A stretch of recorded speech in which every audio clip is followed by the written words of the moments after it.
What is going on, guys? And today I'm going to show you how to remove coils on an S65 engine. It's going to be 3 ways to do it. And the most obvious, the first one is going to be to purchase the special tool from the BMW, and basically they're kind of a clamp and you just pull it out. The second, what some people do, they have the piece of wire or the rope, make a little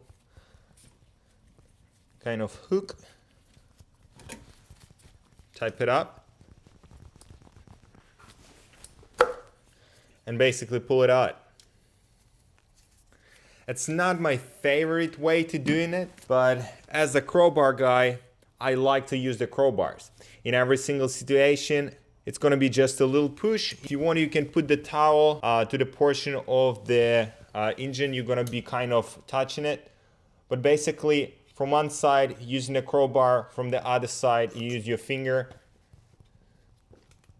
And in that kind of way you remove the coils. For some reason the S65 engine had quite a challenge to install the coils back, and basically because of we have those pins at the sides as well as the centerpiece, which is kind of making some sort of vacuum whenever it's popping onto the spark plug, and in that case it's extremely hard to pop it back on the coil. So what I come up with, I just spray in a little bit of WD-40, or you can just drop the dot of oil, just it up, and that's going to be more than enough.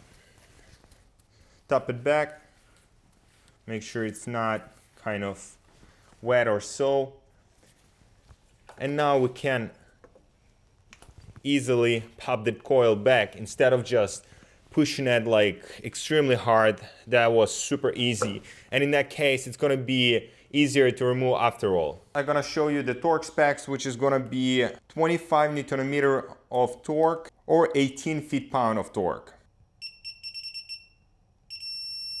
Okay.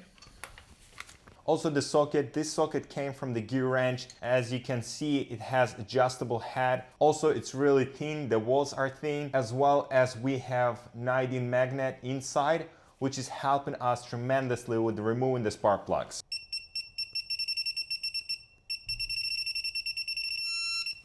Okay, now we can pop these 2 coils back and repeat the process with the rest of them. Anyway, guys, if you liked the video, please put the thumbs up button there, subscribe my channel, and leave me a comment below. I'll see you in the next one.